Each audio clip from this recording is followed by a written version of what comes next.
Hello followers, welcome to another blog. ఇంకా kitchen అంటే చాలా సీరియస్ బ్రో. మనం కత్తి పట్టామా ఏ వెజిటేబుల్ అయినా సరే షేప్ లోకి రావాల్సిందే.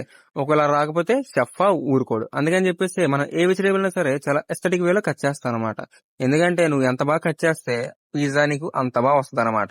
ఇంకా దాని తర్వాత ఏముంటది చెప్పండి, మనం పిజ్జా పీస్ ని తీసుకొని దానికి అలా మసాజ్ చేస్తూ ఉండాలన్నమాట. నువ్వు ఎంత బాగా మసాజ్ చేస్తే అది నీ అంత బాగా మాట వింటది. అలా కాదు కదా అని చెప్పేసి ఏదో చపాతీ రోలర్ తో ఎలా పడితే అలా చేస్తే అసలు పిజ్జానే కాదు. ఇక దాని తర్వాత ఒక రోలర్ తో అలా హోల్స్ చేసి అమ్మాయిలకి ఎలా అయితే మేకప్ వేస్తామో అలా పిజ్జా సాస్ దాని మీద మేకప్ వేయాలన్నమాట. ఇంకా అలా వేసామో లేదో దానిపైన ఒక మంచి చీజ్ వేయాలి.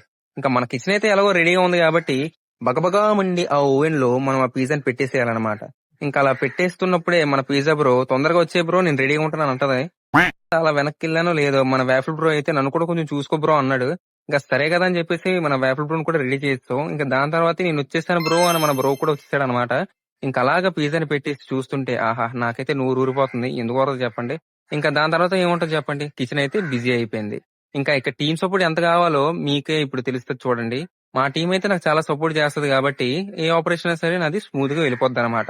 ఇంకా అలా ఆడుతూ పాడుతూ మ్యూజిక్ వింటూ నేనైతే వర్క్ కంప్లీట్ చేసుకుంటాను. ఇంకా దాని తర్వాత మా అక్కకి ఒక మంచి డెజర్ట్ చేయమంటే ఒక మంచి చాక్లెట్ బౌల్ లో బిస్కోఫ్ క్రష్ చేసి దాని మీద బిస్కెట్ పీస్ ఇచ్చింది.